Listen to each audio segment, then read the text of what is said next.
I call to order, and we're going to have a roll call as well.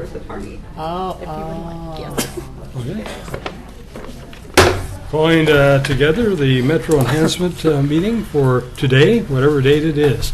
Could we have a roll call, please? I think everybody's accounted. Good evening. Roll call. Ms. O'Leary? Here. Mr. Moore is not here. Ms. Woods? Here.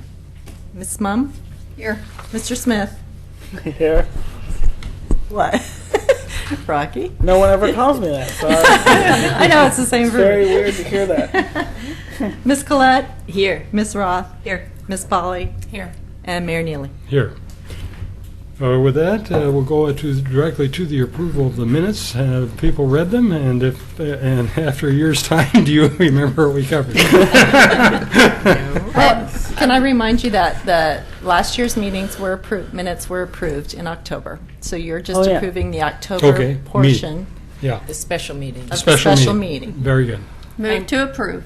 Move to second. Okay. You moved to second. Been moved by Miss Mum and seconded by Miss Polly. All those in favor? All in favor? Aye. Any opposed? Okay. Very good. And then we have the meeting minutes final. We just had the joint work session meeting minutes. That's all we had for minutes to approve this at this point. Okay, very good. All right. So in your packet, then you also have all the supporting materials and exit reports. Were there any questions on any of those? The only question I would pose is this: there are some projects I don't think that have come through with their exit reports, but have they all notified you of the reasons why they were unable to do so? Yeah. As far as the projects that we've got requests for extensions from 3 projects, which were funded last year, Right. that have not anticipate not completing by June 30th. But as far as you are But concerned, there are no everything issues. else has come in for exit reports for past projects. And those that have not, of course, any funding, they get through you, so they're not spending funding that they don't have at this point. The point, I guess, the question is, there are no issues for you for those that have required extensions. No, there Okay. are not. Thank you. Do we need to move on those extensions? Or Well, those? On the Is that later in the request for agenda? extensions, yeah, that's a little bit later Okay. on the agenda. So no questions on the supporting or the exit reports. That takes us to the mayor, comments from mayor. Okay. We're in the unusual position this time of having actually more money available than there have been requests. Yay. I don't remember any time that this has been the case. I don't either. And so this is it's not that we have more money. I just don't think we've had requests of the number and magnitude that we've seen in the past. So I don't think we're getting any more money from our tipping fees.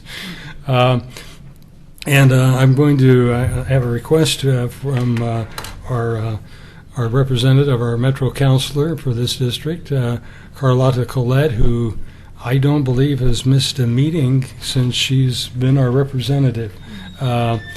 Very frequently we have Metro Councilors that occasionally come to one of our meetings, but they're officially members, and I think you've made every one of them. Thank you. I think so. And with that, I'll give you the opportunity to say something special. Well, thank you. I did want to make kind of an announcement. It's a big deal to us, and I hope it's a big deal to the folks in Oregon City. And that is that this year is the 30th anniversary of the Metro South Transfer Station. And in that 30 years, this transfer station has served more of what I think of as sort of the local folks, in the sense that the more than half of all the self-haul in the entire region comes to Metro South.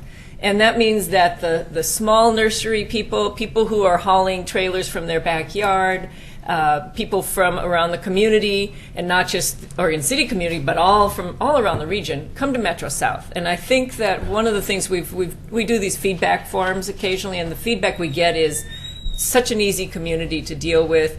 people in Oregon City are great, and we like to take pride. The people at Oregon, at Metro South, are also great. What that's meant is that more than 8 million tons of garbage has come through Metro South, and that means that $4 million has come to Oregon City for the Metro Enhancement Grant Program since this program started. And that has meant, millions of dollars in this community and lots of great projects. And I have a couple highlighted here of things like a pathway, a pergola, a restroom, storage and concession areas built by Oregon City High School by that construction class. Year-round Oregon City Farmers Market with locally grown produce and an educational venue to promote good nutrition, sustainable food growing techniques. Lots of downtown revitalization things. I mean, if you see like the flower baskets and things like that, all of those have had funding. They haven't paid entirely for these things, but there's been Metro enhancement grants in all of those kinds of things. So it's a program we at Metro are very, very proud of. And we really appreciate the partnership with Oregon City, and we love being able to see what you do with this money. It's always really exciting. Let's see. This spring and summer, we're actually going to be looking at Metro South and trying to decide, is it at its optimum? Is it the best facility? Are there other things we could be doing with the site that we could be doing with the city, other things the city could be doing? So we're sort of in evaluation mode, and we'll be reaching out to the community to get your feedback on that facility. And I think that's pretty much what I wanted to say. I just think it's been a really great partnership with Oregon City and Metro and the community, and clearly the community loves it because more than half of the self-haul comes here region-wide, so it's been great. And on the other one was more than 15,000 tons of reusable resources have been recycled through here since the beginning as well, or just in the past 10 years. So that's a pretty exciting thing that we can all be pretty proud of. I did have T-shirts ordered for the committee members, but they didn't arrive in time, so you'll be getting them, I think. Michelle's going to do an announcement after we choose all the grantees, and there'll be a public news release, and you'll get your T-shirts then. Oh, I haven't even seen them, but they probably said, I love the landfill, or garbage is us, or a classic Metro kind of T-shirt. Yes. So anyway, thank you. Well, thank you. I just was curious, are we on a regular 30-year evaluation cycle? Well, this is part of we're actually on a contract cycle right now with a lot of our contracts are ending in 2019. And so we're beginning this really detailed study of where do we want everything to be in the next few years, and it takes a long time to plan that. So Metro South is one of those facilities that we're looking at. I'm going to ask you a question. My wife heard a rumor, which I said I was certain was not true, that the glass we put in our recycle is being crushed up and put in landfills, and I said I'm almost certain that's not true. Yeah. I did ask the county people that are involved in recycling, and they said there's probably a couple of providers, probably not through Metro, that actually are doing that, but that's in Washington County. That might be. That certainly isn't the case for Metro, Metro South or any of our facilities. It is recycled. There's that. If you ever go to the airport, you can see that kind of tower of glass. I think that's where a lot of glass is actually recycled. I don't know if ours goes there, but I've seen that that's a glass recycling facility, and I have assumed that a lot of the glass from here goes there. It used to be Owens Corning. Yeah. So no, the only time, sometimes things are inadvertently landfilled when we commingle all of our recycling. If you throw plastic bags in there, a lot of times that's all going to go right into a landfill because the sorting equipment gets gummed up with those plastic bags, and that's one of the reasons that communities like Portland have basically outlawed plastic grocery bags. I don't know if you've done that here or not, but No. But that's one of the reasons, is because if you throw plastic bags into your commingled recycling, it's too hard to sort it out. The machinery, everything gets gummed up. So a lot of times, all that hard work of recycling goes, to the landfill anyway, just because there's plastic bags in there. So, Okay. thank you. Thank you. Next on the agenda. We would also, Mayor, need to look at conflicts of interest. Yes. I'm not aware that I'm a member of the Clackamas. I'll start off. I am a member of the Clackamas County Historical Society, paying member. I'm not a student at John McLaughlin Elementary. No involvement in the Main Street program. I don't go to Oregon City High School. I don't. This time, I really don't think I have conflicts of interest that I need to speak to. That has been the case in the past, but I don't see any this time. Does anybody else have some conflicts? Commissioner Smith, Mr. Smith, excuse me. There's several requests from either the school district itself or students involved in the school, or at the school district or the high school, and I'm a district employee. Anybody else? I'm the commission representative on the Main Street Board. Okay. Any other conflicts of interest that anybody sees? I also am a member of the Clackamas County Historical Society. Yeah. Anybody have reason to challenge this on any? Okay, not hearing none, we'll go ahead and proceed.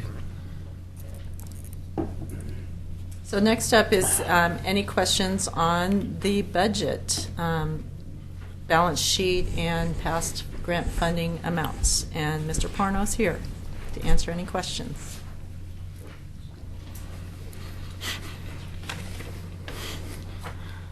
None? None.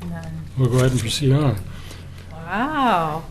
Went by Well, I'll tell you- didn't it? Yeah, well, I guess I am going to pose the question. We have $70,000 there. We've just got a report. We've had millions coming in.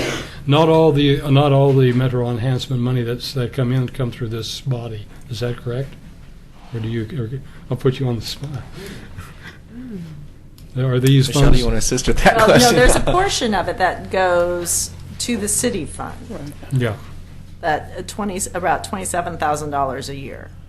Is that what you meant, Mayor? Yes, that's exactly what that is. We are not. This body is not allocating all the money. Correct. For In lieu grants, of no. property taxes, there's a small portion that goes to the city's general fund. Okay, and that's the equivalent of the property value of the Metro. It's site? less, and in fact, we almost halved that amount, if you recall, the former finance director, and with your approval, reduced the amount significantly in the last couple of years, so that's allowed for more funding for the programs. Mhm. Very good. Okay. The one thing that we are seeing, however, I think we're seeing a drop in the revenue coming in the what we call the tipping fee, what is it, 50 cents per ton that comes into the city has remained flat, and our recycling program has been very successful. So we actually have less material going into the landfill. Therefore, I think we've seen the funding reduced, which is too bad, but it's for a good reason. It's a good news, bad news Yes, story. yes, that's right. With that, we'll go ahead and proceed. I have Go one ahead. question. Yes, go ahead. So if the full amount, if there's extra left over after everything's awarded, what happens to that money? Does it go back in and carry over to next year, or what? How does that work? That's correct, Chair and committee member Polly. The money would just be a fund balance to begin the next year, and we could allocate those funds. And in fact, we discussed at our mid-meeting that we might want to hold over a little bit of money. So it's nice that we have a little bit, not a lot, but a little bit of extra funds that we could hold over, and that would be in case of some unforeseen circumstance with collections at a later date. But the money would carry over, to answer your question. How regularly do the fundings come into the city? Quarterly? All right. Any other questions? And since you're starting a biennial budget next budget cycle, July 1, it's estimated that 14-15 there will also be $70,000 available for Metro Enhancement grants. Okay. So that's where we stand at this point. Very good. Any other questions? Yeah. I'm assuming that we're going to keep doing OCCIT and Metro Enhancement annually, Correct. even though the budget is Right. okay. Correct. We'll hold these meetings each year annually. We just wanted to make sure that with the biennial budget, a number was Right. plugged in Right. Okay. and estimated. Okay. So that brings up our request for extensions. We had 3 of them, like we had spoke about. It had to do with projects that didn't think they were going to meet the June 30th deadline. And those 3 projects are the Historical Society project, the Watershed Council project, and the high school project. I did speak with Rita Baker today at the Greater Oregon City Watershed Council. It sounds like they are going to be done within the next week or 2. But at this point, I think we should still go forth if you feel like it's worthy of the request for extension in case there is a hiccup along the way. And I should mention the work they're doing in New Creek Canyon is in conjunction with Metro Open Space staff. Mm-hmm. I had a question about the Oregon City High School. Was that extension for just one day? I read July 1st on that. No? No. Actually, I'd like to talk with somebody They're almost from done. the Oregon City High School about the extension. Come on up. Have a seat, please. Do you want to introduce yourself? I'm Brett Tucker, instructional teacher at Oregon City High School. Great, thank you. On the extension, it says that you were having, the project has been put on hold for several months due to planning and building department process. But it's underway now. Yes. I'm not sure. Yes. Yes? Yes, that would be correct. Okay. We were just able to start the Clackamat project, just a few weeks ago, actually. Through the planning and everything, it took a while because FEMA got involved and all sorts of... FEMA got involved. I don't want to talk about it. I'm not quite getting it here. Well, at any rate, So the floodplain. because it's sitting in, there's a real fine line between a floodplain and a flood path, I have come to find out. Uh-huh. The engineering behind it became so complex, and we were right on the edge, and so it went through, and it had to go back through, and then there was, I think one of the footings had to be recalculated, and so it had to go back through the planning process, and off we went. So there was nothing we could do. So we got everything we could do done, dug the footings and everything but pour concrete. But we had to wait until we got the okay. So Okay. here we are. Okay. I think we may be able to finish before the end of the school year. You're working Saturday, right, boys? It's supposed to be a nice day. Yes. So it was hurry up and wait. It was very frustrating, but that's just the nature of the beast. So that's Okay, all right. So hopefully we should be able by the middle of June. I hope get it done. I hope. Okay. So we were putting up most of the beams are up. We constructed it in the shop. Uh-huh. The whole structure was sitting right in the middle of my shop. It was kind of funny, or at least the top part of it. And so it's just being taken apart now and it's just reconstructed. So everything was done that way. Okay, I just had a question about, So it's a kind of an assembly job right now then. Yes, and it is an assembly job. That's correct. okay. The I get, frustrating as it might be, it's probably better this happens than we found 2 years from now we have a It big washed- flood and yeah, it goes, right. washes Yeah, away. well, in talking to the cement people, there's a lot of cement. There's going to be about 14 or 15 cubic yards in this small jeez. structure. The footings under each post is 3 feet deep and like 2 feet around. It's with rebar. It's Not moving. It'll be very sturdy. If it moves, we're all in trouble. Yeah. Water will be flowing down Main Street. Yeah, well, I guess anything can go, but they were worried that, so there was a lot of engineering involved, and then, Okay. I just wanted to make sure that it gets moved forward. oh, it's moving forward all right. You don't want it moving forward nearly as much as I do, Okay. because I don't want to be there in July and August. I don't blame you. I want to go back to my original question. It does say July 1st here. It says grant fund dispersal until July 1st. So we're No, yeah, well, I think what I meant was July, though. I probably misspoke there. If I can get it into the beginning of next school, the worst case scenario is I would just have to do a few touch-up things. We are going to do some signage, but I'm working with Sam, the Clackamas River. Sam Drevo. Drevo. Sam Drevo, and we're working in conjunction with him to do this actual signage. And so that's going to be the part that's going to be put on for next year. Okay, well, I just didn't understand one day. That was probably my misunderstanding. Okay. I misspoke. Thank you. I'm sorry. Thank you. Thank you. So, Any other questions no. on the extensions? Yeah, So do we move to, I'll move to, what is it that I'm looking for? Move to approve the extensions, I presume. Okay, so yes, move to extend for 1 year. Three. three projects? Okay. Yes, the three Second that. projects. I'll second that. Moved by Ms. Mum and seconded by Ms. Ra, to be consistent with our introductions. I can change it up. Go That ahead. works. How formal Any- do you want it? anything that throws Rocky's fine with me. All in Okay. favor? So motion by Ms. Mum to approve the request for, 3 requests for extensions for 1 year, seconded by Ms. Roth. All in favor? Aye. Any opposed? Okay. Hearing none, motion passes. Well, we're coming into that exciting portion where we're going to discuss and review the grant proposals before us. I don't know if anybody wants to proceed in a specific manner. We'll see the ranking forms and so forth, and the fact that we do have sufficient funds to cover the projects. I'm sure that makes people very happy.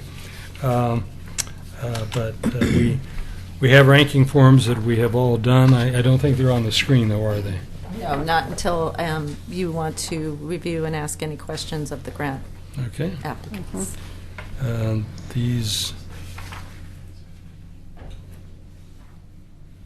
the ranking, the lowest number is the highest ranking? Correct. Yes.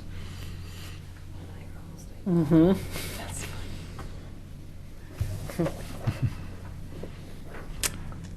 Well, I could kick it off if you want me to, or do Yeah. you want to go grant by grant? Yeah, well, let me indicate the ranking at this moment, just so people out there know what it is. The OCA, high school, go ahead. Something to say? Are you gonna? No, I'm just saying what they are now, unless you're going to put them on the screen now. Well, it We is usually part of the listen work to hear session. all the- Yeah, as all part the of the work grants session first. process is to Yeah. hear the grants, and then if by Yeah. chance you choose to re-rate them, then I would make any changes Okay. and present it. Thanks, Rocky. Okay, so we'll start off as Clackamas County Historical Society. Want to come up and speak to theirs?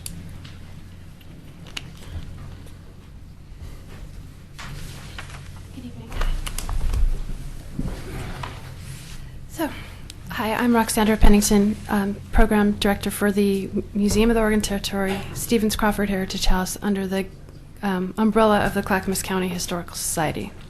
Craig Danielson, President of the Clackamas County Historical Society.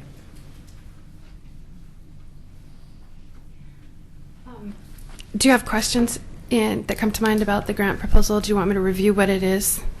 Okay. We have a steel roof that is basically indestructible over the top of a 17,500 square foot building. Each floor is about roughly 6,000 square feet. The roof has been in place for almost 20 years, I believe. Over 20 years. Over 20 years. And it's not going anywhere. Unfortunately, about a fifth of the roof was poorly installed. There's been a structural sagging that may have been caused by the elements on that side of the building. It seems to be the sunnier side of the building. And the way it's sagged has caused it to separate from the edge of the building. I have some great photographs that were just taken last week that were not in the grant package of how that actually happens. Thank you. And the attempts that have been made over the years to patch it. People have tried to patch it with all kinds of goop and stuff like that. And it's a rather steep roof, and it's always cost us money, and it never lasts. And so what they've exhausted all forms of ways of looking into solving this problem. They've decided that they would like to reinstall the steel on approximately 20% of the roof, have it overhang the edge as it should and have it be installed as it should have been installed. It won't look like a patch. That entire section is kind of a complete puzzle piece unto itself, and it's not going to be visible from the street. The materials will come with a 20-year warranty. The labor will come with, I believe, a 5-year warranty. It's the second part of the grant is the windows. I don't understand why people install these windows that are double paned and have glass in the middle, because haven't you seen them fail more often than not? Just to be quite honest. And these windows were installed about 13 years ago. About 10% of our windows have that creeping, moldy look on the inside of them because the gas has escaped and water has come into them. They're actually allowing water into the building in the exhibit area and in the rental area. Last year we made, I don't know if it was profit or not, but about $60,000 of our supporting income came from rentals, facility rental, and the room has to look good. We've had people go up on the outside of the building, clean the windows, and just about when they got down to the floor, we've had prospective brides say, "Are the windows going to be cleaned before our wedding?" And so that's the problem we're dealing with there.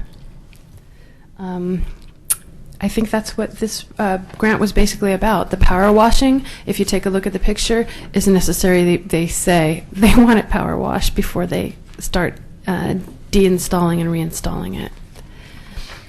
I think that's just about it. I have a question. Yes, ma'am. Are the windows, what kind of windows are going to replace them? Are they different type? They're going to be exactly the same. They're going to be, they did outlast their warranty, and the warranty is for a standard commercial warranty for that sort of window. The benefit is that they're double pane, they're insulated, they're solar, and the room is, supposedly they keep our heating and cooling costs down. Nice. So these lasted for approximately 13 years. 10% of them failed over 13 years. They have a 10-year standard warranty, but exactly the same type of window. Wow. Well, I think it's very important to keep that room rentable. It's a good use of resources. So that's great. Thank you. Question about the similar question, the roof, you said it was originally installed badly, or there was some structural problem with it. Was there any effort to try to get compensation from the builder, the roofer, any of those? I realize it's 20 years down the road, but... Well, I know it's really easy to look at a past administration or a past event and say that was installed badly, but it's the opinion of the guys that are looking at it today, this year, that say, oh, that was badly done. But I don't think that's been investigated, has it? It hasn't been investigated. I don't know as much detail as I should on the roof, but basically it comes up to the edge and the water will flow and come in under the flashing. Yep. And so it's lower on the roof than it is at that edge. And so that causes problem. And we get the leaks mainly when there was a downpour like on Monday. Yes. And we've had Wintle, I believe it's the company that came in last week, Bartell Construction in Gladstone, prevailed on one of their suppliers to come in and patch it and stuff. But that edge really needs to be redone so that the water will run off the roof and then into the gutter and away. Yeah, the word they're using is it's siphoning back into the building. And then the ceiling tiles, they took 40 pounds of water or something out of one ceiling tile right before the bride was about to say her vows about 4 feet away. Oh my gosh. And the number that Roxandra mentioned at 60,000, that's the gross revenue for the facilities, not what we receive. Okay. Thank you. Thank you. Thank you very much. We're excused. Yeah. John McLaughlin Elementary.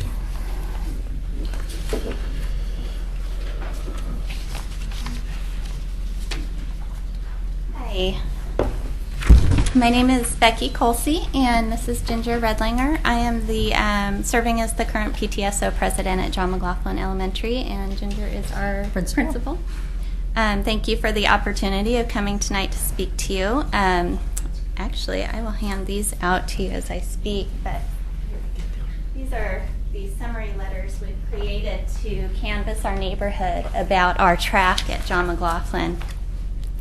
The track was originally dedicated in 1985, so it's nearly 30 years old, and in that time has seen very little, if any, maintenance. On the back of the letter that you've just received, you'll see some of the pictures of that track. And we just feel it's very important right now, especially as we've lost PE teachers, to use any type of advantage we have to encourage physical education with our students. And we've been working very hard to raise money to, we have a number of different goals, as you've probably seen in our grant application, based on how much money we're able to raise, but anywhere from resurfacing our track to bringing it to a consistent width, and then also increasing the access for our students walking and riding their bikes to school, and creating an additional pathway up to the school. And that track is used every day by members of the community, so it's as much of the community park as it is a very vibrant school. And the children seeing the adults using the track during the school day kind of models for them all the activities that they could be involved in. So the more we can encourage the community, and they're excited about this project as well, to get out there and use that track, and to keep the school exciting all day, and kids out there exercising on the track. It's just a great opportunity for us. And just to illustrate what Ginger's saying about the community and their love for, and use of the track as well, since we distributed this letter to our neighborhood, we've actually received over $800 in donations from our neighbors, just bringing in money and volunteering to do any type of work that we need to get this done this summer. So it's been very exciting and encouraging too.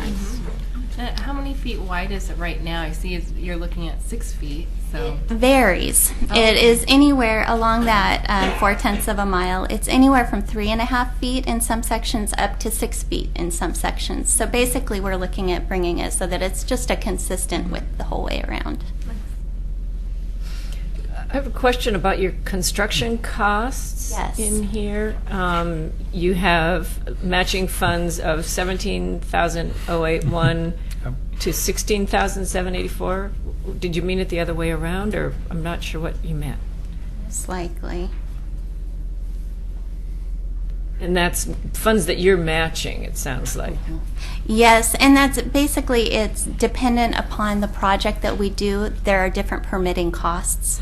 Okay. So I probably should have stated that the other way around, and I was trying to be consistent with project case number 1 to project case number 4. Okay. But it's basically number 4 would require less in permitting. And is this other matching fund, is that money that the school has in like a replacement fund or something like that? We have raised to date, I think our balance is $17,000 over the last 2 years. Wow. And in May, since we've submitted the grant, we actually just voted in May to contribute another $4,000 to that fund. So we'll be coming in with around $21,000 to $22,000 that we have raised. Okay, great. Wonderful. That's wonderful. I was struck by what you were requesting from us, anywhere between $2,500 to $16,008. I did want for you to do a little bit of clarification there. Absolutely. Because I've never quite seen that before, and I presume you've indicated there were different levels of projects that you were thinking about. I presume it might have something to do with the fact that we always ask people to cut some off their project. So I think that's our doing, but yeah, basically we wanted to just get across the point that we have a number of options that we can do, and we're just excited to do any of those options, and we would be happy to accept any contributions. But to go over what those cases are, the very first case, which we have raised the money for and will continue on towards doing this summer, is to just make the minimum repairs to the existing track and overlay that with a new coat of asphalt. The second case would be adding a pathway from the track to our school so that we can encourage walkers and bikers. The third would be to then repair it, overlay it, while also widening it to that 6 feet. And then the final case would be our our dream project here, which would be to repair and overlay the existing track with it widened to 6 feet and adding that additional pathway. When you add that additional pathway, are you going to look where people have formed a pathway automatically? Exactly. Yeah, we have a worn So piece of dirt up through our you're grassy going to go field. to the place where they actually use it. Very Yes. good. And can you do the ideal plan with the grant, that the 16,000? Yes, based on the money that we have raised, and with that that full amount, we would be able to do that. It sounds like you'd actually have extra money. If the top amount is 34,000 roughly, if you got the full amount you're asking for and you already have 21,000, then you'd have 37,000. Yes, with the additional money that we voted in May to contribute to the project, that would be some additional money that we're basically saying would serve as contingency for the project, and also any additional, we'd like to add signage. One of the problems we face with it being school property is that the community it's not always clear to the community that they're not allowed to use it at certain times of the day because of the students and their safety. And so we would like to add signage, basically to make that more apparent and clear. There's some ideas about adding some benches in as well. So if you got the full amount, you could spend it. We could spend it, absolutely. I'm sure.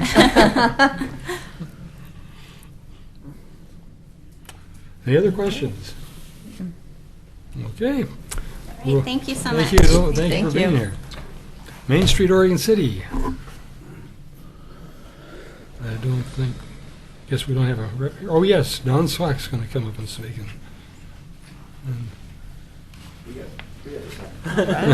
Pull up a chair. Yeah.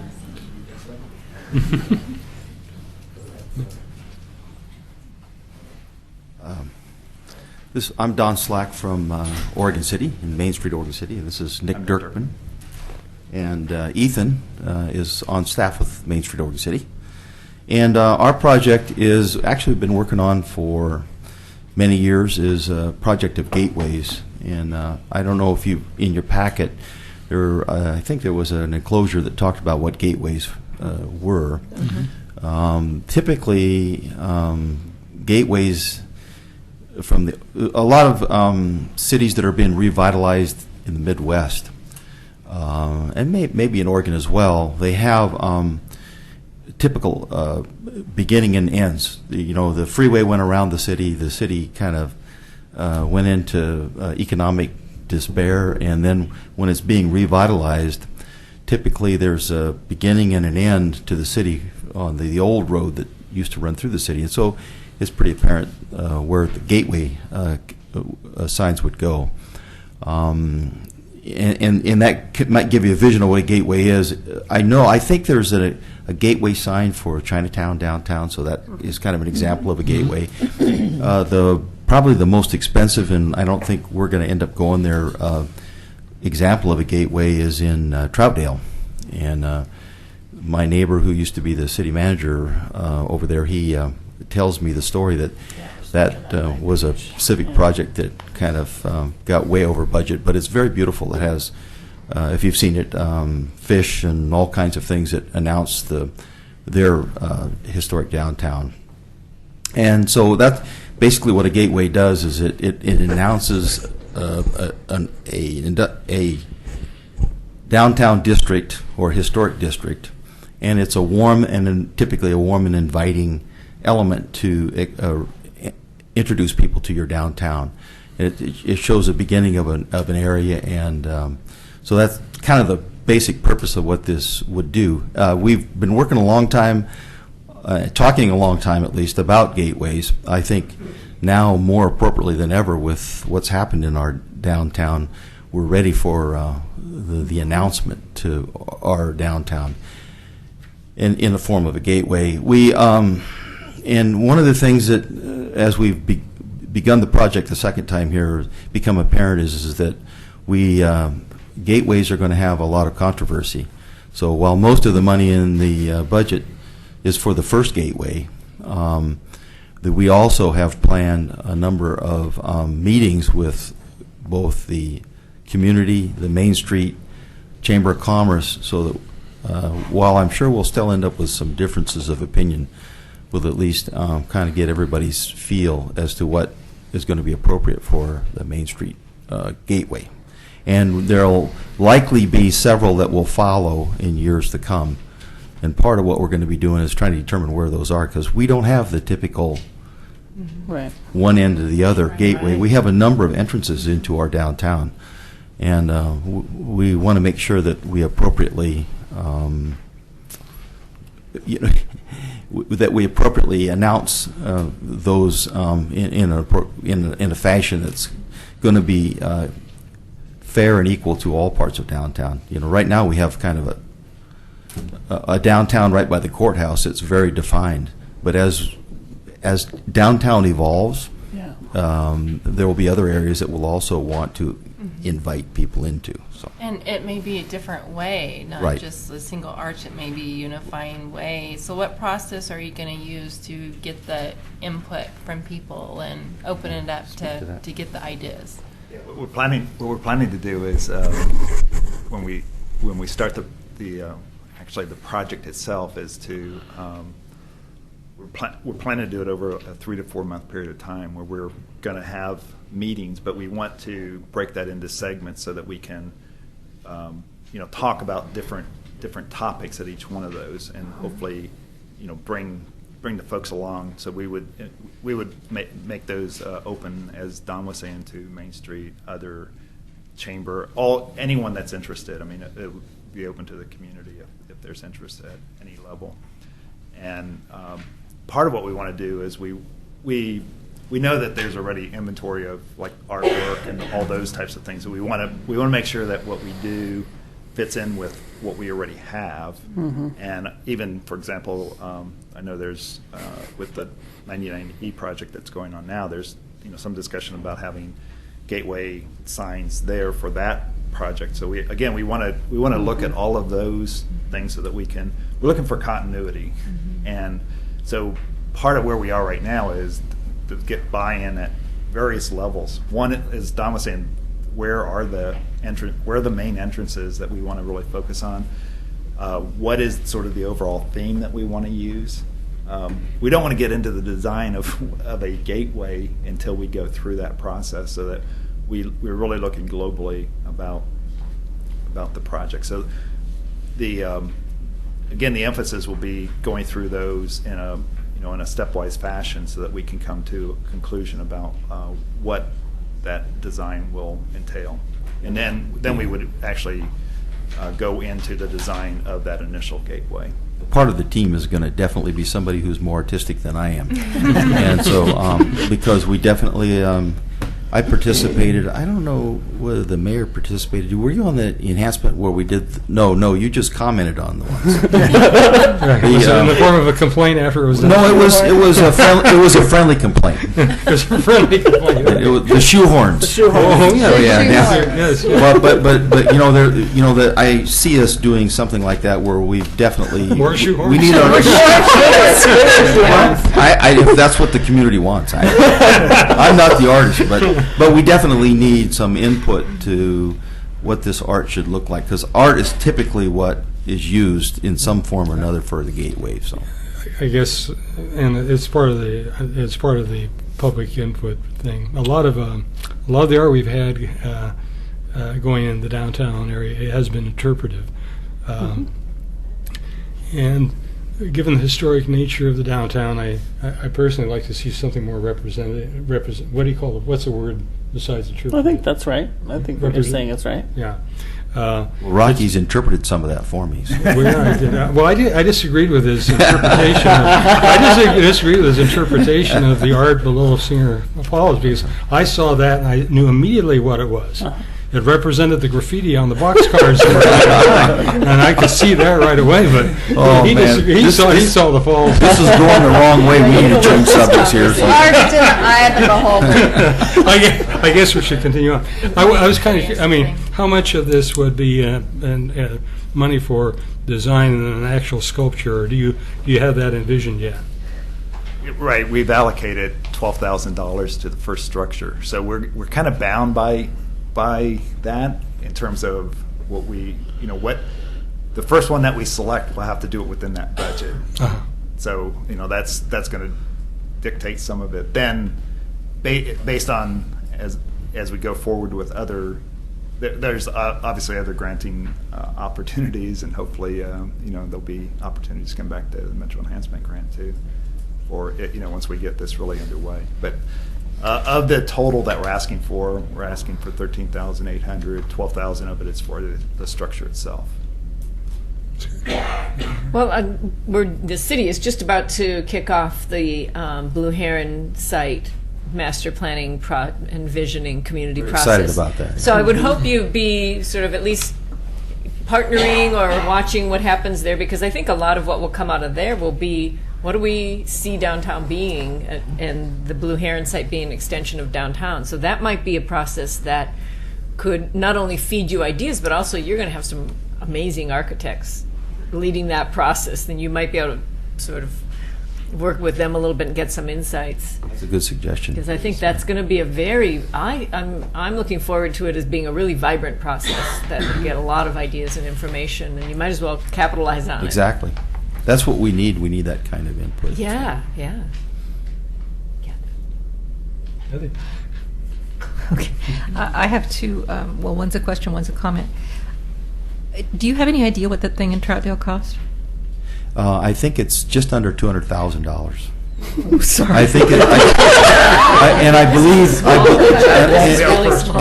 believe it started in like the $140,000 range as the original budget. So it is beautiful, but it is. But one of the, and I'd love to have something. We would love to have something like that.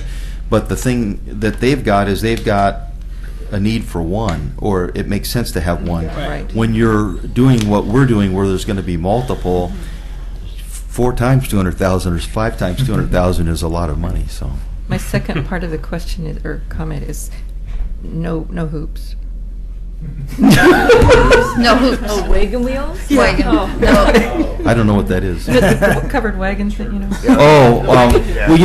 When we went through the McLaughlin enhancement, the phase 1, that was definitely. I'm not an artist at all, and so I listened a lot to the artists, and that was one of the themes. One of the things that we, as Oregon City, we need to not get totally stuck in the past. Yeah. Not to forget our past, because it's very important. Right. But somehow we need to bridge, and that was why I'm not going to call them shoehorns, but but that artwork was meant to tie the water feature, because that was the purpose of that park that was put in there.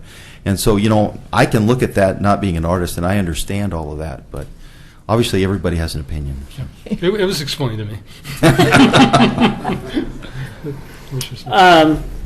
One of the things that I think keeping, I think I'd be careful with having each gateway look different. I think those need to be consistent if there's more added to it, or at least. I didn't exactly understand what you meant there. Well, if there's, it seems that at some point we'll be talking about having multiple gateways, and those gateways themselves need to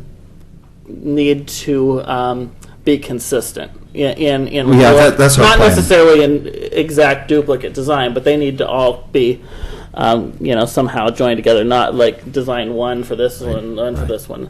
And I think my fear in terms of adding, and we're going to have hopefully a discussion at some point this year with the City Commission about bringing the Arts Commission back and discussing some of those issues and murals and those kind of things. But without an Arts Commission and without any kind of oversight for art, we've done a fairly good job of adding art downtown, no matter what your individual position is on each bit of artwork. But even within the artwork that has been installed, I think about the Willamette Terrace artwork, which I can't remember the title of it, the Shoehorns, okay, I won't, and the artwork of Below Singer Falls.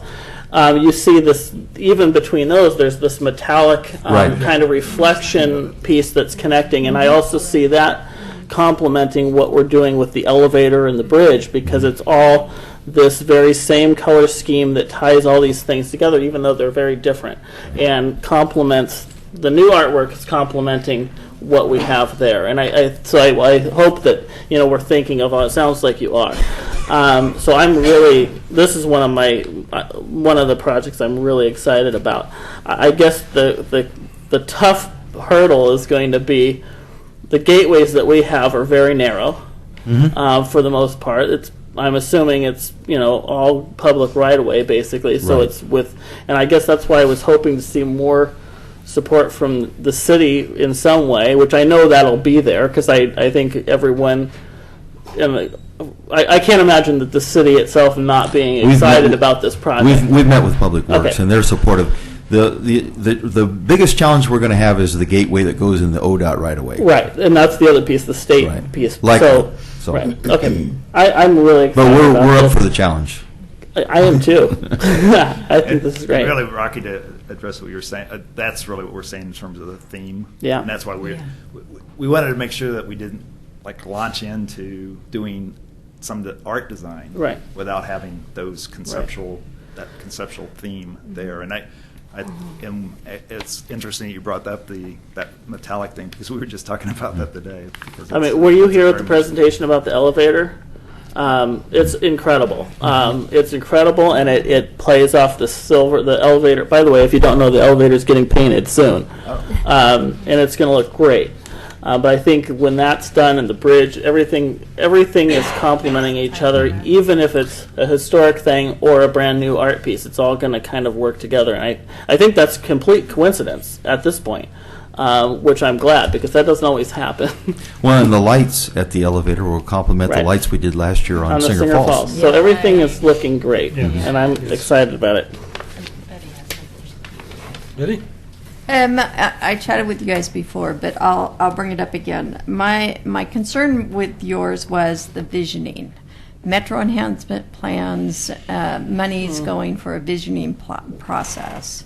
So I'm understanding that you're not going to hire a consultant and that only 1,200 or 800 is going to go for visioning. Is that what you're? Right. Okay. Yeah. Okay. I mean, and part of that is part of it's permits of the additional dollars beyond the 12,000, and then part of it is just basically running the project infrastructure costs, copying things like that, and then. Okay. But That was my probably- initial concern. Right. I mean, I think with this this particular project, I think we probably used the word visioning, and it could be planning, or but we felt that it was really important that we go through that process with. Oh, I particularly agree. with I agree. I was just concerned about using Metro enhancement funds for that. I Right. don't know if we've done that before, so. Right, that and was it's mine. none of it's really going. None of the dollars are actually. We are obviously running all those sessions. That will be part of our in-kind work that Right. we'll be doing. Right. It's a great project, don't get me wrong. I just was concerned about the visioning piece. And part of that planning is not only to determine the design, but where it's at, or do you already know where you're going to do the first one? Nope. Okay. It's to determine where Okay. we're going. We need community input in that. Absolutely. Good. Totally Great. important. Mhm. Very good. Thank you. Wait a minute, Ethan. We got the paid guy back here. He's taking a break. Come on up and come on up and take your pay. Yeah. Thank you. Thank you.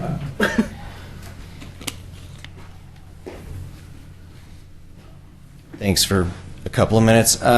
Ethan Erickson, Main Street, Oregon City, Downtown Community Coordinator. Are there any other questions that anybody has? Well, I think $12,000 for public art is a really small amount. So I would encourage you to do what you did with the Lee Kelly sculpture, and that is to maybe find Rotary support or other matching dollars, because as you get into thinking about what you want to do, I'm on an arts committee for public art, and man, 12,000 is not much. I mean, we'd like to think it's huge, but it's not much in today's world. So if you can find other partners that will help get a really quality piece, that'd be great. Duly noted, and I would personally agree, yes. Any other comments? Thank you. Thank you very much.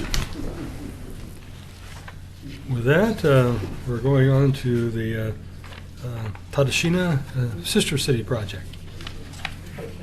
Representative, come on forward.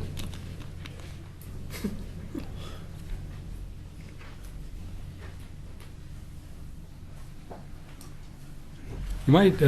I would like to hear a little bit of history about the park too, if you can give us some. I'm Elise Lunis. I'm with the Oregon City Tatashina Sister City Committee, and this is Rick Campbell. He's on our board also, and he's going to be our project coordinator for this. We are an all-volunteer organization. We're an official city committee, but we're all volunteers, and we have a peace garden that's located next to the Pioneer Community Center, and it's been there for a number of years, and it originally had a water feature. Over time, that's fallen into disrepair. The pump was stolen a few years ago from it, and it hasn't been a particularly high priority for our small group, but with next year being the 40th anniversary of the Sister City Committee, and we're going to have delegations coming over from our sister city in Japan, we really thought it would be nice to get that back up to shape. And so we're proposing to put in a revised water feature there. And the matching money is money that comes from our small pot of dollars that we raise from our annual garage sale, but we thought it was important enough that we were willing to commit $500 of our funds to the project. I don't know if I can answer any questions you have about the project. Keep it short and sweet. Right at this time, you know what that's going to be? I'm sorry, what was the question? Right at the time, do you know what the water feature is going to be? Yeah. It's going to have a series of, and Rick might be able to talk to this more, but it's going to have a series of small little ripples, waterfalls, and it'll have a recirculating pump, and it will have a large rustic boulder that sits over the pump, so they won't be able to steal the pump again. Unless they're feeling very strong. Yeah, there'll be some planting as well, water plants in the water course. And the liner has deteriorated with age, so that's going to be replaced as well. And new edging stones will be put in place. So, and there won't be a large pond associated with it, so preventing people from falling in and drowning. So. Will there be lighting? There's not any lighting planned. There, when the garden was originally put in, there was some lighting and some watering systems that were in there, but those have all gone by the wayside. So it'll be mainly a daylight feature. Any other questions? Yes. Rocky? I think I've answered some. I was going to ask about the when the water feature went away and all of that, and I think some of that was answered. And then I was looking for a letter from the city, which there is from Kathy. So I guess as long, I was just kind of when there was something there and then taken away, at what point was it taken away? And if part of it was stolen, or I didn't know if part of it was because it was stolen or because of the upkeep of the park or whatever. So I just wanted to see that the city was in the loop on that, because they're obviously going to be the ones dealing with the park. But I think it's great. So I think I answered those in looking this over right now. Is it going to be basically the same as it was before? I know it's going to be, beefed up a little bit so that the pump can't get stolen, but is it the same footprint as it was before? It's the same footprint. We didn't want to get into issues of permitting and designing, so it's basically a refurbishment of an existing feature. Okay. With some additions. I bet it's nice to have that water noise go through there. Yeah, it makes it a Yeah. very peaceful Yeah, setting when it operated. It also attracts birds, and it's kind of a meditative quality to the Peace Park. Do we know that it still holds water? It doesn't right now, and that's why the liner's going to be replaced. that'll- That's part of it, yeah, because the liner's deteriorated, so it doesn't hold water anymore. When will the delegation be here? They'll be here in 2014. Okay. Probably, we're thinking it'll probably be like August of 2014. Okay, perfect. Thank you. Any other questions? Thank you very much. Thank you. Thank you. Now to the Oregon City High School construction project.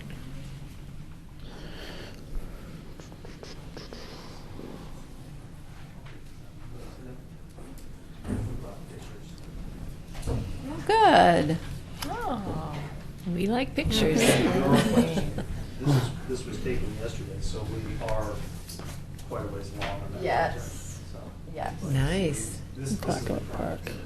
Nice. These are the current ones. Yeah. While I'm here, I'll give you our mission. Okay, thank you. Thank you.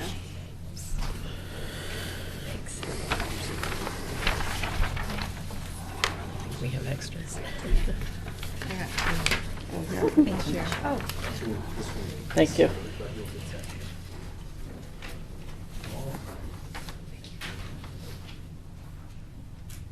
These are just some past projects or Yes. ask away. All right. Well, I'm Travis Mitchell, and student of Mr. Tucker in the Construction 3 class. And this is... I'm Grant Hicks. I am a junior at Oregon State High School. I'm also in the construction class, my third year, and I will be returning next year as well. And are there any questions on the projects so far? I'm very excited for it myself. Yeah, why don't you tell us a little bit about it? Could you turn it so we could see it over here too? No, it's only for us. Okay, thank you. Can you see it? Yeah. I'll bring it up to you. No, it's okay. That's okay. Thanks. All right. Well, so far this year, we've been working at Wesley Lynn Park on a pergola around the back side of the restroom toward the snack shack and in between both baseball fields. And we just thought it would be a great place for like visitors to sit and while enjoying the refreshments in between baseball games or something. And we're also working down at Clackamas Park on a kiosk and information center in the RV park and for the surrounding Clackamas Park. And then what we're proposing is the new idea for next year's project is we want to put in a new stage, and what we hope to do with this is that it will hopefully bring the community together. It will be able to be used by anyone. It's not like you're going to have to rent it out, and that it will be in the park, and that you can just be able to enjoy it. That people can be able to come together, and that we can, kind of bring those who enjoy performing or want to get their name out there for whatever they want to do can have the opportunity. It'll be in which park? I saw in the application you had one of two choices, correct? Yes, we were either going to put it in Clackamas Park or we were going to put it at the Interpretive Center. Yes. Yes. And have you made that decision, and what's going to help make that decision? Still pending decision. Yes. That'll be, I've got to take over. That's part of next year's the process. Oh, okay. The class will then go out in the community. That decision is beyond us, actually. We may be coming back and asking people here. Okay. At any rate, that's a decision that will involve the class. And that's part of the process, part of the educational process, educational outreach. And that's just part of what we do is go out and figure this stuff out.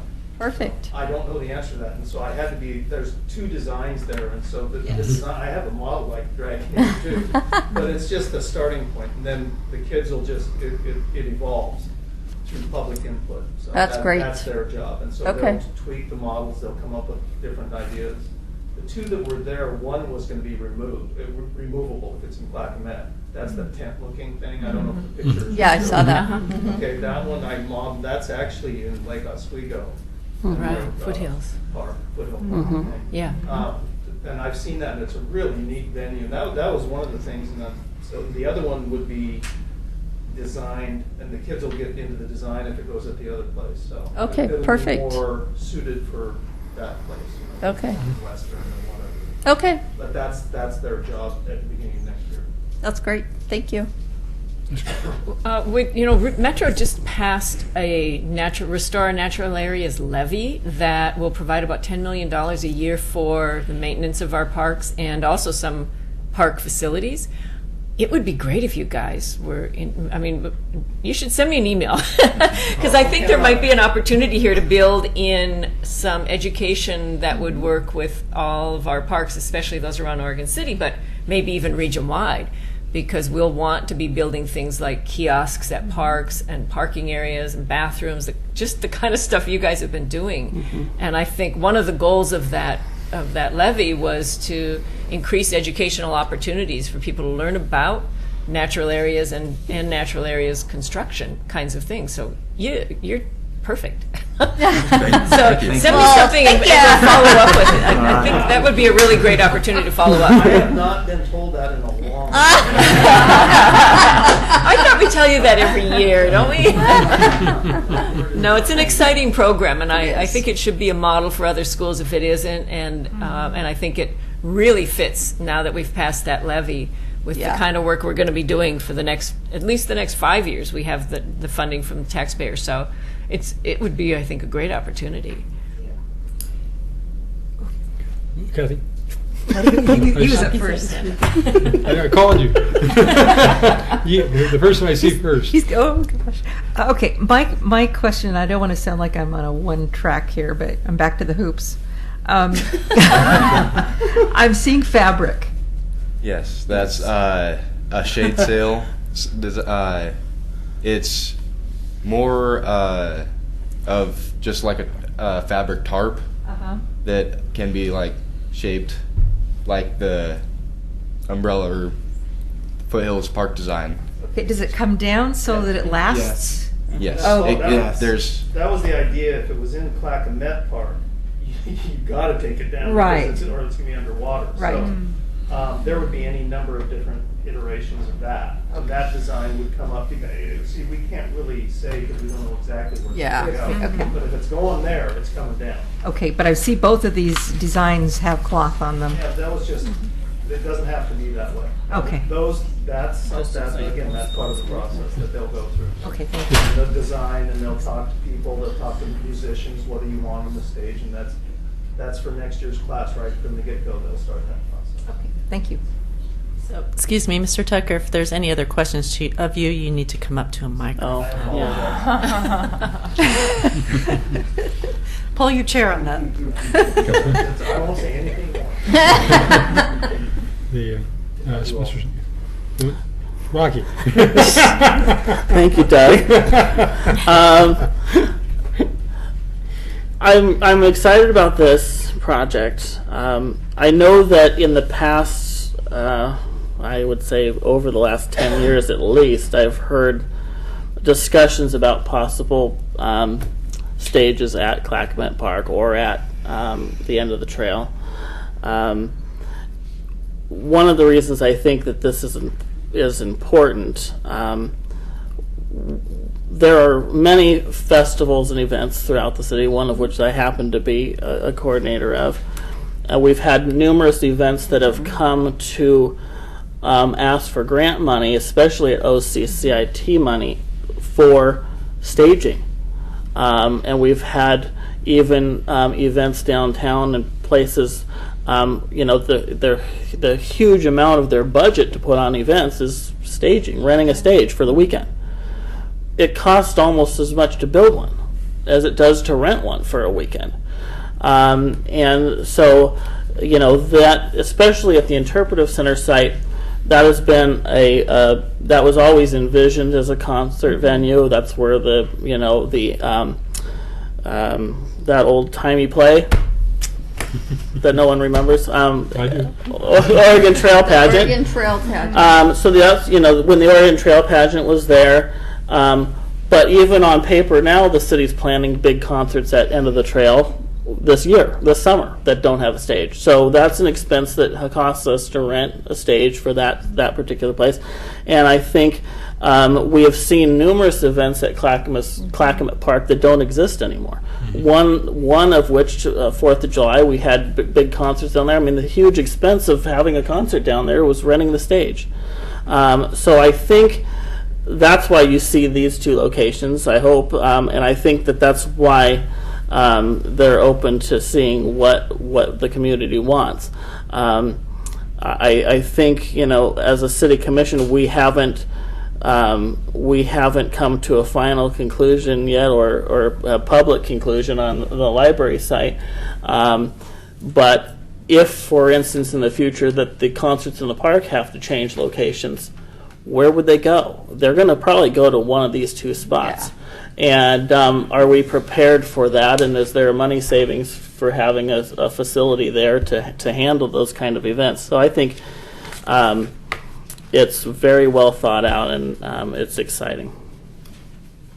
I just want to say that your program is amazing. You've really enhanced so many of the parks in Oregon City. Our Especially family has enjoyed every one. Yes. Well, just break it out. Yes. What really excites me is not only are you enhancing what we already have, but you're learning too. Yes. So you're learning, and then we get to enjoy the fruits of that. And so it's a great partnership. Thank you so much. Yes, you do tremendous work, professional work.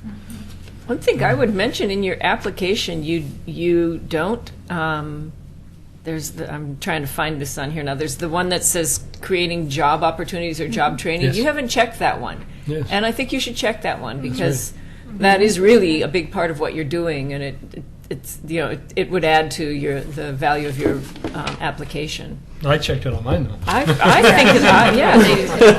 exactly. It's the provides work or training opportunities, that one, or the increased employment of economic opportunities of city residents. You're doing both, so I think you should take credit for that. Yeah, we'll definitely great work. Thank you. Great. And I always like your little boards and posters and all the stuff you guys bring. You do a good job with that. Them on the way down. There's another one back there too.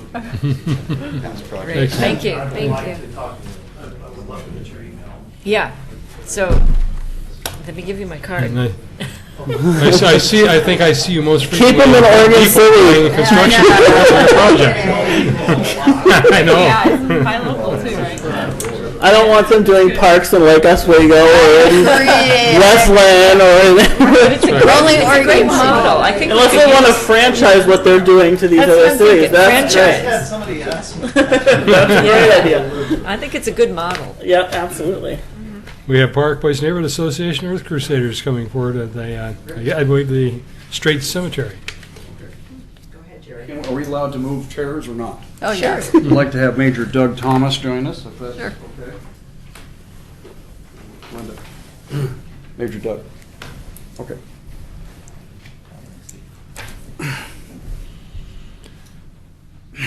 By the way, I wish we could have brought a display board to show you all the stuff that the partnership did this year in downtown Oregon City with the JROTC and such. It was really a remarkable cleanup and enhancement. So, great. Which you will continue to see blooming all summer long.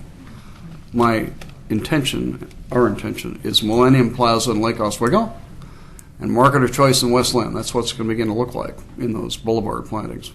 Nice. Very nice.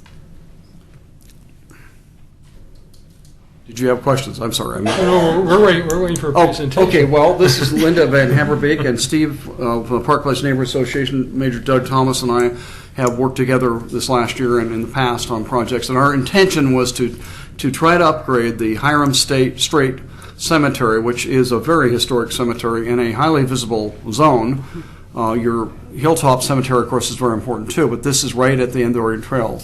Hiram Strait, if you're not familiar with it, had 600 acres. Basically, his land that he owned in his donation of land claims everything in the lower section, which you call the north end. Now, over the years, when I was running the Environmental Learning Center, people came to us for various requests for help, one of which was the Posey Picker Garden Club. I'll never forget that, saying, we have this cemetery that we're trying to maintain. Would you help us? And so we took that project on with them to try to at least keep it from getting overrun. It's about a 4,000 square foot piece of land. Has a new access way that you're planning on the north end with the jug handle and so forth, made a very high public access walkway to it. And the Posey Pickers did it up until about 1990, and then the Park Place Neighborhood Association folks took over. They have a group of volunteers that continue to work there, but I'll be honest with you, it's a very difficult landscape to maintain because it's adjacent to a construction operation owned by Carl Kaufman. Carl's decided to help us with this project with some landscape needs we might have. Our goal is to simplify the landscape and add a lot of screening material so you don't feel like you're next to Kaufman Construction Company's yard, and screen it and make it more attractive. And then make a very, very nice boulevard approach into it. There's a new sub-regional detention area that you folks must have authorized because it's built that needs some additional plantings done, native plant material. And so in talking with Larry Potter and others, we basically approach this from the standpoint we want to improve and grace the north end because not a lot has happened with historic things in the north end recently. The end of the Oregon Trail is an exception to that. I want to make sure that they understand the end of the Oregon Trail is very important. But this is the furthest east section of the end of the Oregon Trail lands that Hiram Strait and his family settled. So our goal is over the months basically from October through next spring to put in native plantings, wildflowers, things of that nature, improve the mulching so that we don't have this massive weed growth, and most importantly, screen it and make sure it all ties together visually. As you make that roundabout turn, you don't see a blaze of industrial equipment and brush. You see something that looks more attractive but still has wildlife value. There's some native snags on site. Somebody said cut them down. I can't tell you how much I had to resist that real quick. We keep snags in the system because snags have an importance, and we want to add some down woody material for nesting purposes too in that site. Nest boxes and such would be a part of the project. So the intention, once it's done, is that the Park Place Neighborhood Association folks would continue the maintenance but have a much simpler job of maintaining an area that's been so difficult. And Larry Potter is willing to help us with mulches and some things that we need. We have materials we have to purchase and about 100 plantings that need to go in various sections on the project. The manpower force would be the Oregon City Junior ROTC. My belief about these folks is that they do incredibly good work. 300 hours is what I'm estimating of their input, and then donated time from my organization, Earth Crusaders, tools, trucks, etc. But 300 hours directly from them, I would like to see them compensated in their program to the tune of $1,000, which would be about $3 an hour. I'm sorry, which would be 300 hours, you figured out, should be about $3,000. So it's 1/3 of that amount, actually about $3 an hour. So we're not asking to pay them an hourly wage. We're asking to support their continued efforts. You have a construction crew, which is remarkable. Now you have a landscape crew. Yay. And it's my dream, I'll be honest with you, to come back maybe next year or sometime in the future and see what we can do to maintain all these public spaces with youth. I have a dream. 1% for youth in the future in public service projects. We're doing it in art in many cases. The youth of this world and in this region don't have a lot of employment opportunities. Much of it has been stripped from them or no longer exists. Stimulus projects ought to stimulate the youthful community. Anarchy is one expense.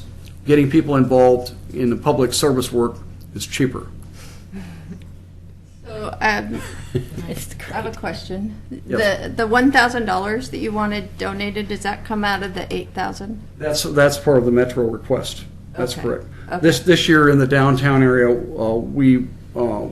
the junior ROTC folks put in about 1,500 hours, and we compensated them about $500 directly, and then employed some of their people to serve as crew leaders, and then I will be able to this summer hire them with another grant from the Oregon Youth Conservation Corps.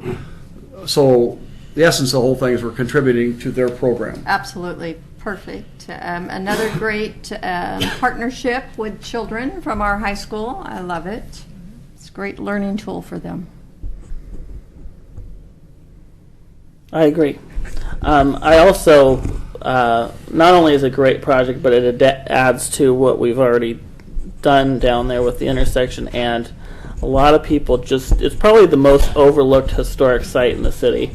It's an incredible place, and I think a lot of people don't even know it's there. So at least you coming and asking for this grant lets us educate people on where the Strait Cemetery is, and I think it's forgotten way too much. So I think we need to do more to highlight it, and I think the construction and everything in that area has helped probably lead us to being able to do that. I want to remind you that last year the Park Place neighborhood went there and we painted the fence and did a lot of maintenance on the plants, cut things back. We had a big crew there. We have a man that lives in the neighborhood that regularly goes there and cuts the grass, and he's going to be refurbishing the sign that's there on his own time and dollar. Wow. But as most of you realize that all your volunteers are aging quite a bit, and so I did a lot of painting on that fence myself, and you know, when you get down to the bottom of the fence when you're 65, it's not quite so easy, and so it's great to have the help from the ROTC. Yes. Young backs. That's right. And knees. Yes. And knees. And knees, yes. Whose property? I'm sad to have to even city ask this. property. It is city property. It's a city park. Oh. Okay, I wasn't sure about that. I thought so, but I'm not. Great. Thank you, guys. Yeah. Carol's good. Yeah, just real quick. So will the landscaping help highlight where the entrance is so people can maybe see how to get in there if they haven't ever been there? Yes, right now you see a cyclone fence and you see through it to construction equipment. I've always been very good at screening things. Somebody said I was hiding things. Well, yes, I am. I'm hiding things that you don't want to see. That's my whole focus on a lot of landscape is barrier plantings and screening elements. So you will not see the equipment when we do this, and the corridor coming in will be graced with some really desirable looking plants that have some blooming quality. And then all on the 250 feet of fence line that's there, there'll be additional plantings put in that both are wildflower in nature and also screening in nature. Then on the backside, this is totally surrounded, this area, by construction equipment and so forth. There'll be lots of screening material put in there. So, well, it's not on the front side. Right. When the jug handle went in, it cleaned all that up. I know that I lived for a number of years. I didn't know where the cemetery was. I saw the sign, but I didn't know where the cemetery was. Yeah. There's been a new sidewalk put in there as part of the jug handle project, and it just that opens it up wonderfully. And so it looks good, especially since we did do some trimming and stuff. But we need to keep on top of it. We need to, yes, as Jerry says, screen the fence, screen the construction equipment, and if we can put these plants in and maintain them, then it'll be a place to be proud of, because you can see it from 213 and the freeway even. I really appreciate having Park Place manage. I mean, the park, the cemetery after. Well, the fence looks really good, Linda. I've noticed because I've lived out there for years, so I noticed it all the time. The picket fence, yes. It does. But my question is about plantings around. Are you talking about plantings around that fence? Will it make it more difficult to paint? No, the plantings are behind a The other cyclone fence? fence, on Okay. two sides of a cyclone fence, on Carl Kaufman's side as well as on the city property side. We're kind of creating a... When we started this discussion, I asked that very question. Well, we need to get in here. We'll do it up against the cyclone. Okay, great. Well, I just had a comment because most people don't realize that Metro, in addition to the zoo and the convention center, owns 14 pioneer cemeteries. And we got them because they were Multnomah County pioneer cemeteries and the county couldn't afford to maintain them. So I don't think people realize that most of these pioneer cemeteries are maintained and supported and cared for lovingly by volunteers like yourselves. And so much of what happens in our community happens because they're dedicated volunteers. Just a question, how many of you are volunteers who are working on these grant applications? All of Yeah, us. see, I mean, this is what keeps our communities going, and the Absolutely. pioneer cemeteries in particular. People, a lot of I love them. So, I mean, I go in them and take photographs, and you see how old some of these gravestones are, and you know their families are long gone, and yet there are volunteers who come out and take care of those cemeteries. So, I just wanted to thank you. Because it is a true, I mean, it's a great thing that you do for your community. Yes. I thought you were going to make the offer after you talked about taking over take- the whole building. I was going to make the offer to take over. No, we don't want to. They don't funny. pay. They really don't pay for themselves, and that's No, why they they need don't. to be cared for by volunteers. Yes. It's totally a task of love, and I think Yes. some of the Earth Crusaders volunteers do work on some of the metro lands as volunteers. Yep. So I don't need to invite you to do that because you're already doing that. You're already a great partner with us on some of those things. So thank you for all the work you do, all of you as Thank you. volunteers. Thank you. Thank you. Last but not least, Social Services of Clackamas County.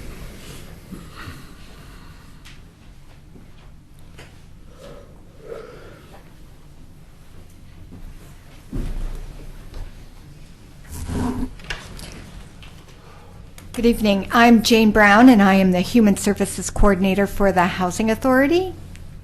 My name's Jamila Hart, and I'm with Resident Services with the Housing Authority.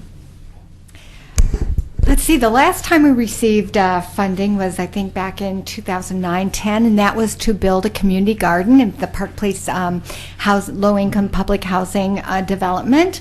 And we built 24 sites up there and put some garden art. And what we found is that really brought the community together.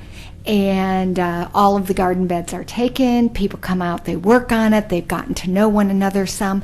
And so we thought it would be great if through a project like this that we could expand that kind of community building and look at our playground areas and expand those playground areas and build put in some picnic space and some community outdoor recreation space that we have residents who live there who are volunteering to want to put on activities, whether they be movies in the park or different barbecues and game nights and those kinds of things. And so what we, at Oregon City View Manor and Clackamas Heights, what we're proposing to do is build those barbecue picnic areas as a place where we can do that education and community building.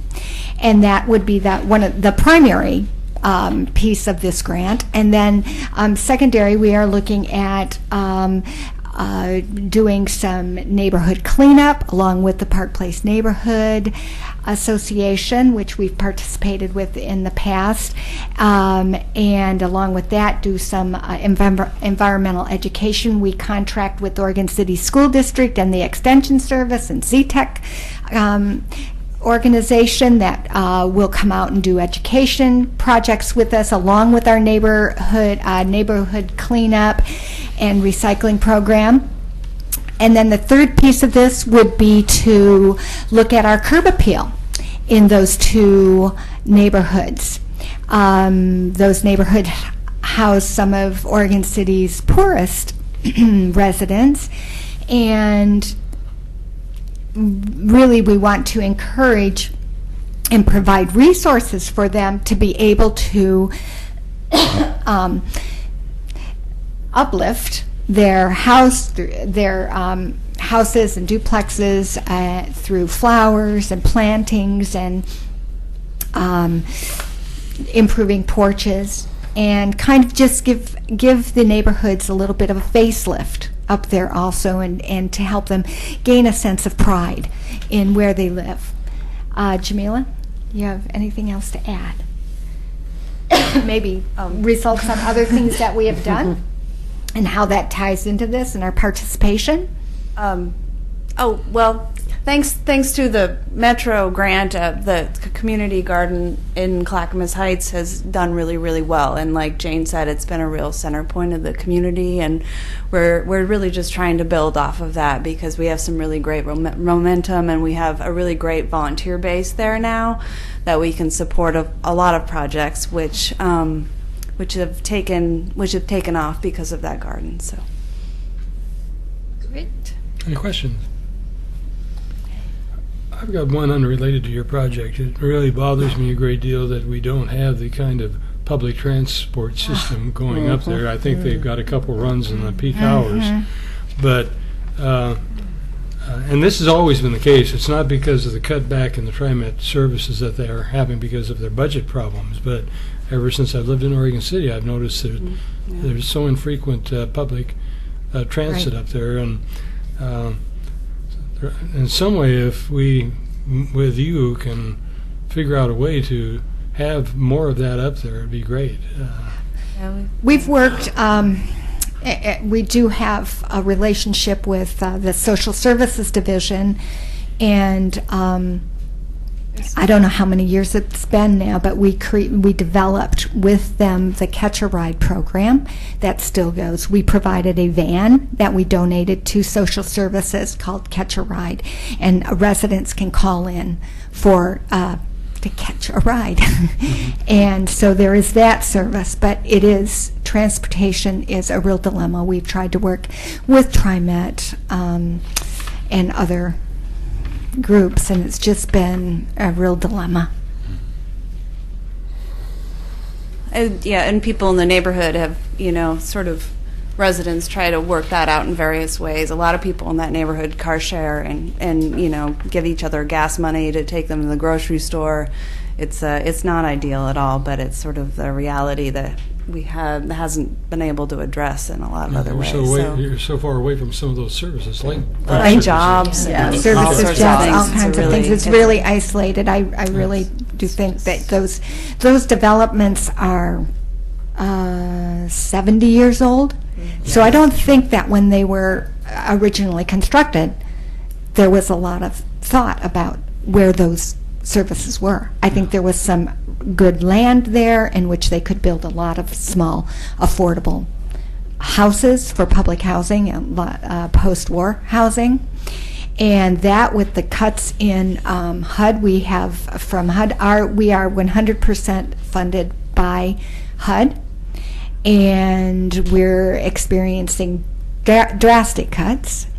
And we have right now our 5-year plan, last I heard, was in our capital improvements. We have $50 million worth of capital improvements that need to be done.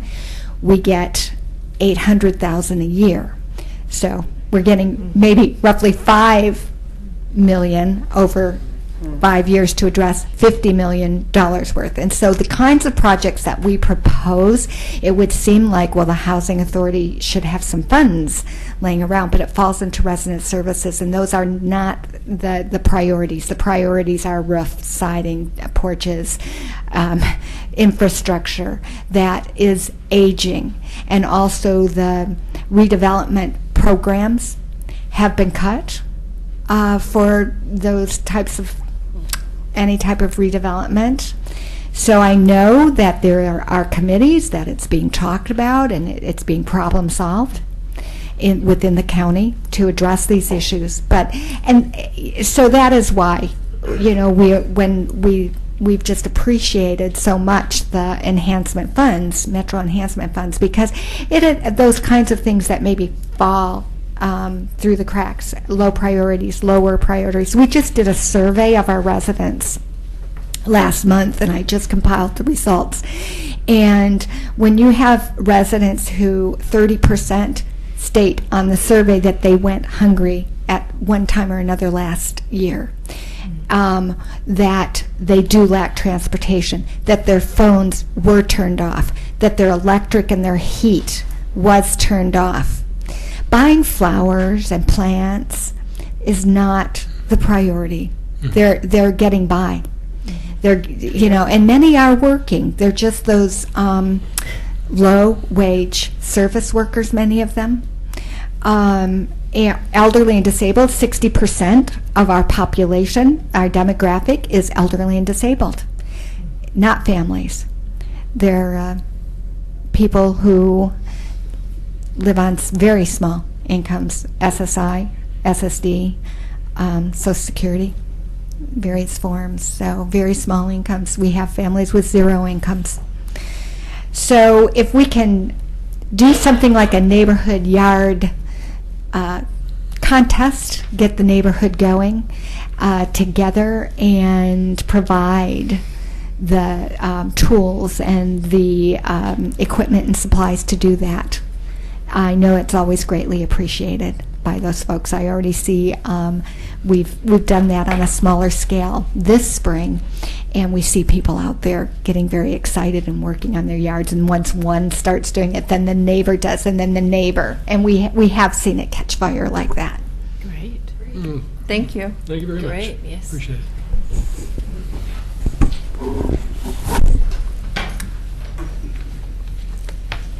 Well, now we go to what is oftentimes a challenging piece, which may not prove to be such a challenging piece this time. I'm not. Do we even have to put up our rankings? I mean, because like everything will be funded. We can choose to not fund everything if we wanted to and have money to roll over, but even if we fund everything, we can still have money that rolls over. So this has been a wonderful night. Usually, truly, this is one of the, I mean, I do a lot of tough decision making at Metro, and I know the city council does as well, but this night is often one of the toughest nights because we're, you know, doling out what seems like a pitiable amount of money to really great projects. So what an amazing opportunity to have enough money. That's right. That we don't have to make decisions, make tough decisions tonight. I think it's great. We used to punish ourselves because we gave numbers based upon how good the project was, and so all the projects were getting 1, 2s, and 3s, and we forced ourselves. I think this is the second year. To rank them? First. This is the first year. For the OCCIT. That's right, the OCCIT, we did it for the first time, forced ourselves to rank these 1 through 7. It is not an easy process, and if somebody would have seen a ranking of 7 given by something, it didn't mean it was a bad project. Right, absolutely. We were just They put were in all a position you can't. Yeah, you had to get serious about it. So we did, and this is the first year, and I'd be willing to take a motion to simply fund the projects at the maximum levels. I say maximum because McLaughlin Elementary School gave us this tremendous range of something between 2,000 and something in the 2-digit thousand range, and so I think we can entertain a motion to that effect. So moved. Second. That was quick. Did you catch it? The so moved was Carlotta. The second everybody else. That was everybody. Oh, good. All those, and I'll just do it by voice vote unless there's somebody objects. All those in favor? Aye. Opposed? No Oh, opposed. that was easy. Yeah. This was Thank you. a great Thank you night. for the great Thank you, guys. The nice thing is, too, that these were all great projects. Yes, they Yes. were. So it wasn't like we had to Yes. say, oh my gosh, we've got one stinker in the bunch, and but we have enough money. Do we? No, these were great. Thank you. Yes, thank you. We do have one other item before everybody goes. Before we run off and Yes. celebrate. And of course, that's the last item, which is to report to the City Commission. The Metro Enhancement Committee report to the City Commission. And you'll be presenting that. Well, that's the question. Or does I somebody think else? that would be great for Michelle to do. Okay. I am on the schedule already for August 7th. The City Is that for Commission those of us that weren't listening to what was going on? I was going to say, since Carlotta didn't offer to take our cemeteries, that we could have her make the report.